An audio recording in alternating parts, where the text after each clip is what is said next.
Welcome back to my channel. तो आज हम आपके लिए लेकर आए हैं महिंद्रा स्कॉर्पियो क्लासिक का ओनरशिप रिव्यू। तो आज हमारे साथ जुड़े हैं मिस्टर अंकुर कौशिक जी। हेलो। तो इनकी ये गाड़ी है और इनसे हम पूछते हैं कि आखिर में इन्होंने स्कॉर्पियो क्यों प्रेफर की। तो सर पहले अपना इंट्रोडक्शन दे दीजिए। हाय गाइस, मेरा नाम अंकुर कौशिक है। मैं एक सॉफ्टवेयर प्रोफेशनल हूँ और I am working in Noida. Actually I am very much interested in cars और मुझे गाड़ियों का काफ़ी शौक़ है। और वैसे तो बहुत टाइम नहीं मिलता अपने प्रोफेशन से, बट उसके बावजूद भी मुझे ड्राइविंग करना और कार्स के बारे में जानना ज़्यादा अच्छा लगता है। तो this is my new Scorpio which I have bought around 1.5 months back.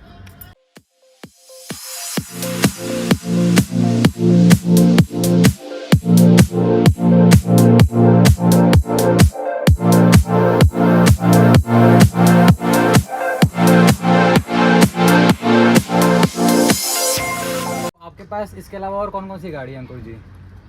इसके अलावा मेरे पास एक इनोवा है जो मतलब आई थिंक वी वेरिएंट है and it's a good car.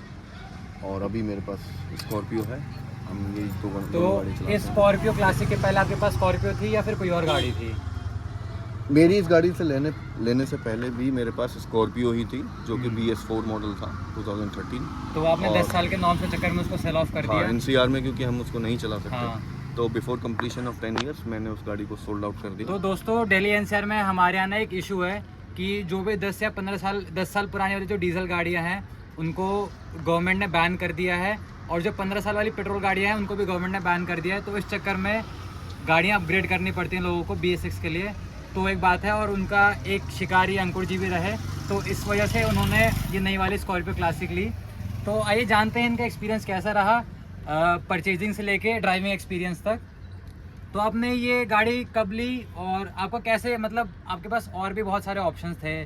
आपको 19 लाख रुपए 18-19 लाख की पड़ी होगी ऑन रोड ये तो, बट आपके पास क्रेटा, सेल्टॉस, हैरियर, सफारी, इतने सारे गाड़ियों के ऑप्शंस, फिर भी आपने स्कॉर्पियो क्लासिक ऑप्ट किया। क्या रीज़न था? मेरा मानना ये है, देखिए स्कॉर्पियो का जो लेवल है और सेगमेंट है दैट इज़ टोटली डिफरेंट। इस गाड़ी को बीट करना बहुत आसान नहीं है। हाँ। इसकी बहुत सारे रीजंस हैं। हाँ। इसकी ड्राइव अपने आप में एक अलग चीज़ है। बेसिकली क्रेटा और जिन गाड़ियों का आपने नाम लिया है, हाँ। वो पहली बात तो 5 सीटर कार्स हैं। हाँ। ये 7 सीटर कार है। हाँ। पहली चीज़ ये, इसकी ड्राइव बहुत बेहतरीन है। ठीक है, क्लियरेंस बहुत अच्छा है। हाँ। व्यू, जब हम एक ड्राइवर सीट पर बैठ कर के इस गाड़ी को चलाते हैं, हाँ। तो क्लियरेंस जो दिखता है, जो हमें बाहर का व्यू दिखता है, that is much more clear than other cars.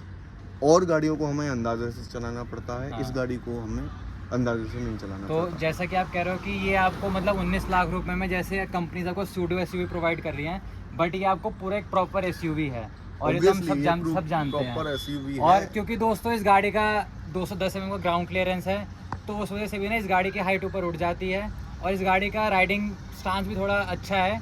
तो इस वजह से अंकुर जी को ये गाड़ी पसंद आई। तो पहले वाले स्कॉर्पियो में, BS4 में और BS6 में आपको क्या डिफरेंस लगा?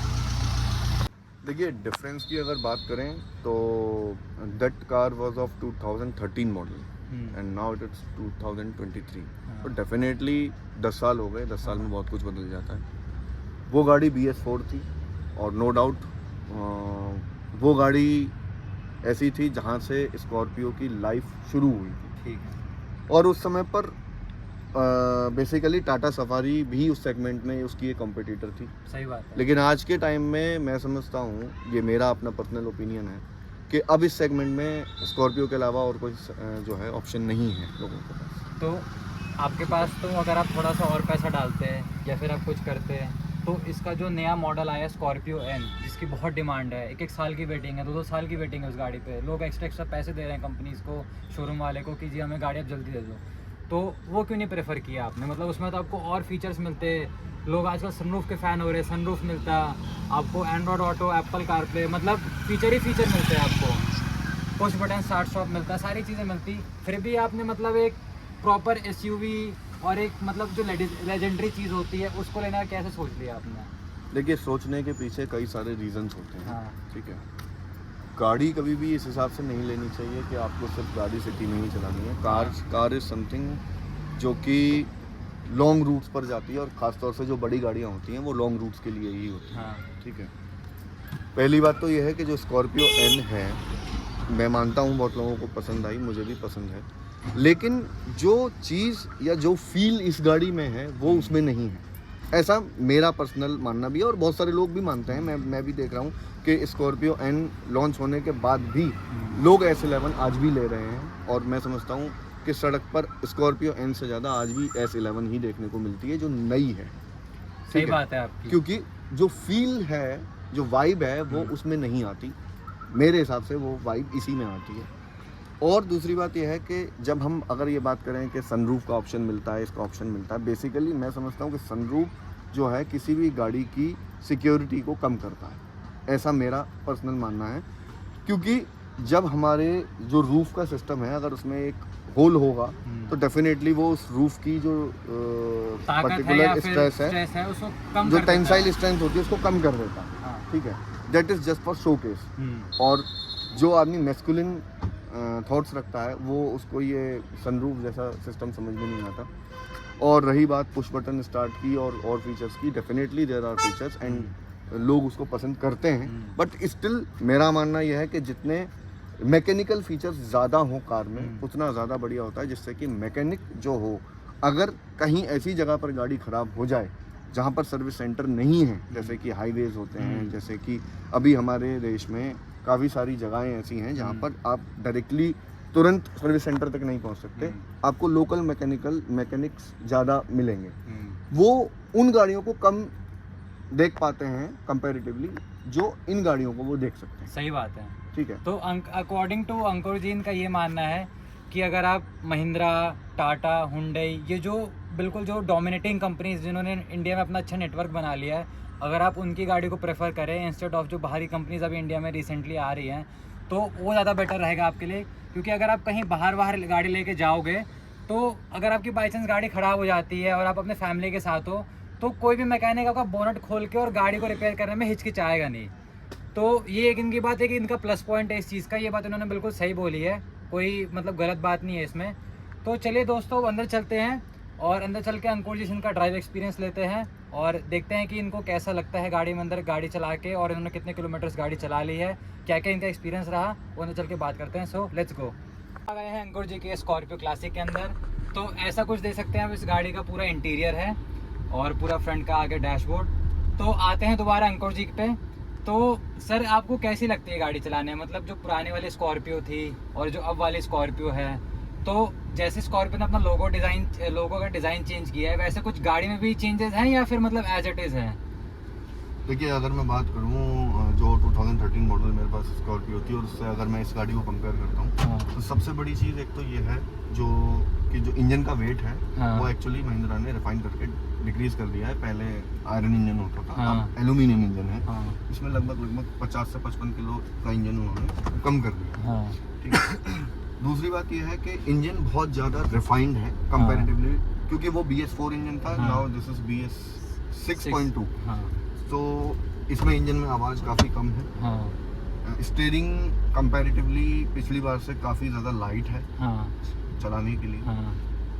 डेफिनेटली मुझे वो कार भी चलाना बहुत अच्छा लगता था। और ये कार कंपैरेटिवली उससे थोड़ी सी लाइट फील करती है, लाइट ड्राइव देती है, जिसको चलाने में काफ़ी ज़्यादा मुझे अच्छा महसूस होता है।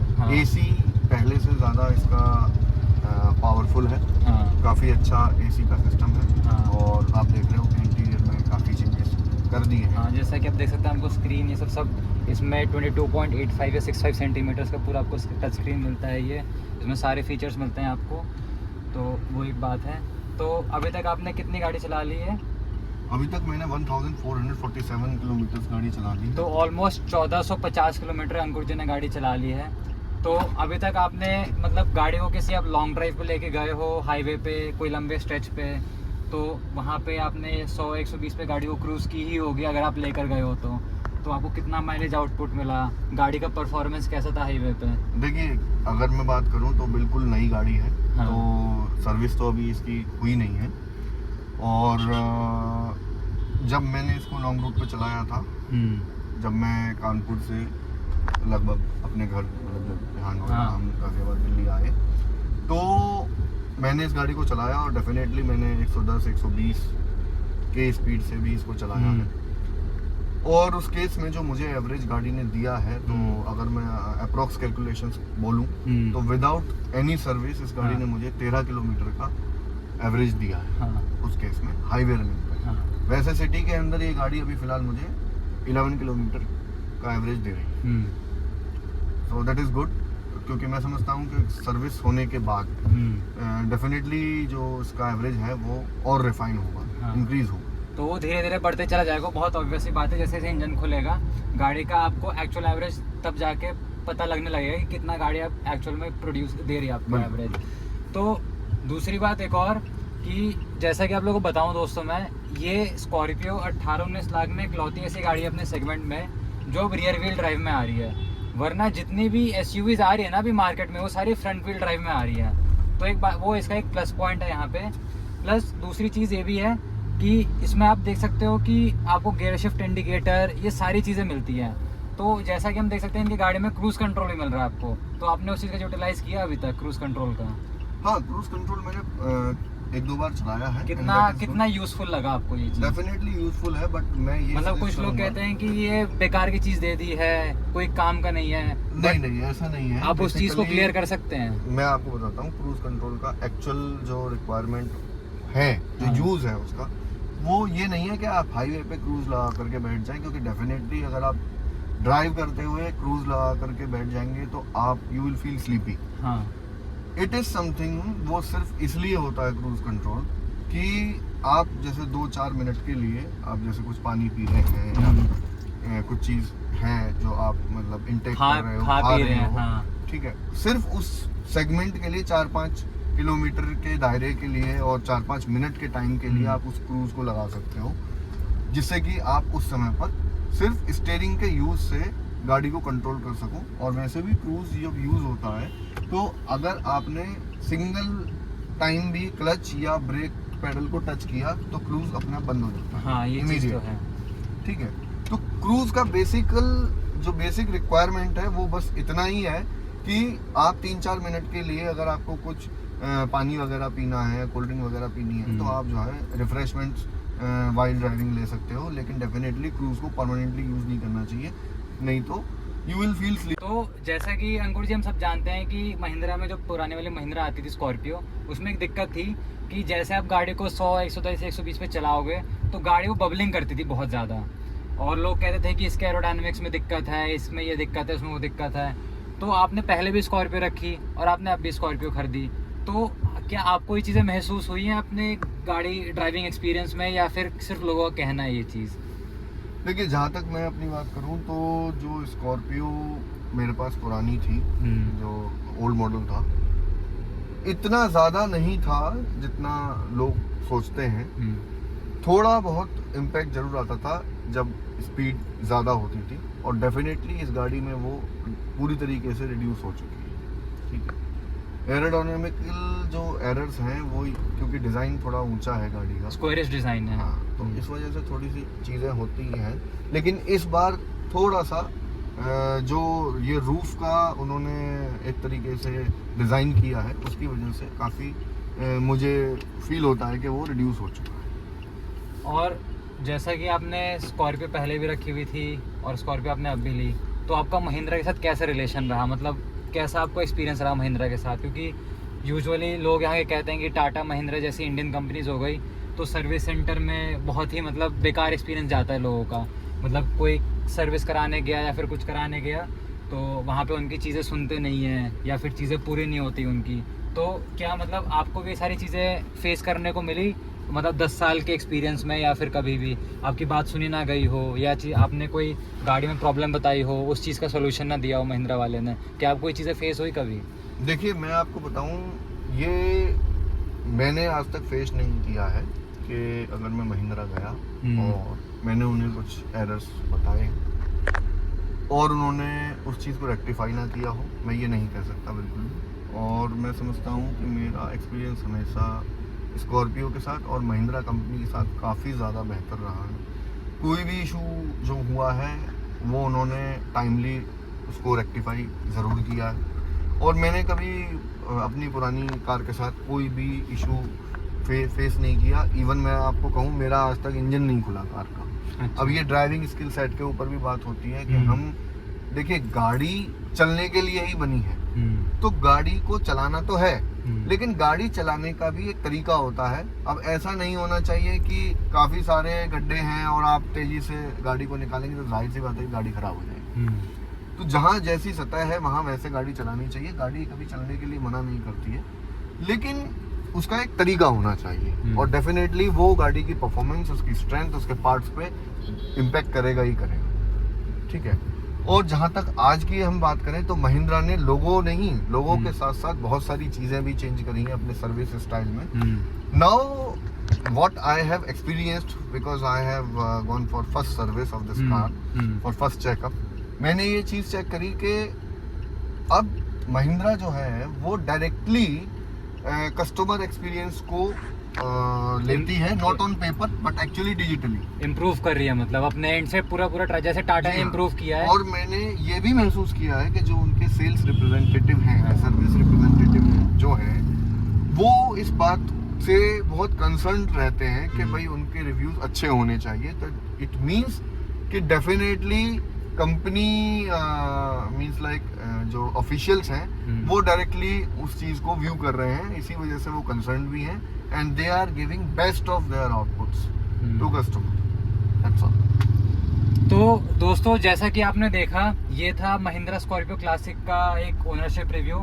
तो मैं आपको एक चीज़ बता दूं कि ये कोई पेड या फिर स्पॉन्सर्ड रिव्यू नहीं है। ये एक जो स्कॉर्पियो के डाई हार्ट फैन रह चुके हैं, महिंद्रा के डाई हार्ट फैन रह चुके हैं, इन पे होंडा सिटी भी है, इन पे टोयोटा इनोवा भी है, तो इनको गाड़ियों का बहुत एक्सपीरियंस है गाड़ियों को लेके, तो और डीजल गाड़ी स्पेशली। तो ऐसा नहीं है कि हमने कोई पेड स्पॉन्सरशिप या फिर वो ले रखा होगा महिंद्रा से तभी हम अच्छा बुलवा रहे हैं, बट ये एक डाई हार्ट फैन रह चुके हैं। इसीलिए जो इन्होंने फील किया, जो इन्होंने मतलब एहसास किया चीज़ों का, वो इन्होंने बताया हमें। तो कैसा लगा आपको हमारा ओनरशिप रिव्यू, हमें कमेंट सेक्शन में बताना। और अगर किसी और को भी ओनरशिप रिव्यू देना होगा तो वो भी हमें अपने कमेंट सेक्शन में और हमारे ईमेल आईडी पे कांटेक्ट कर सकता है हमें। एंड चैनल को सब्सक्राइब करना, वीडियो को लाइक करना, शेयर करना बिल्कुल ही मत भूलना। And thank you so much, bye.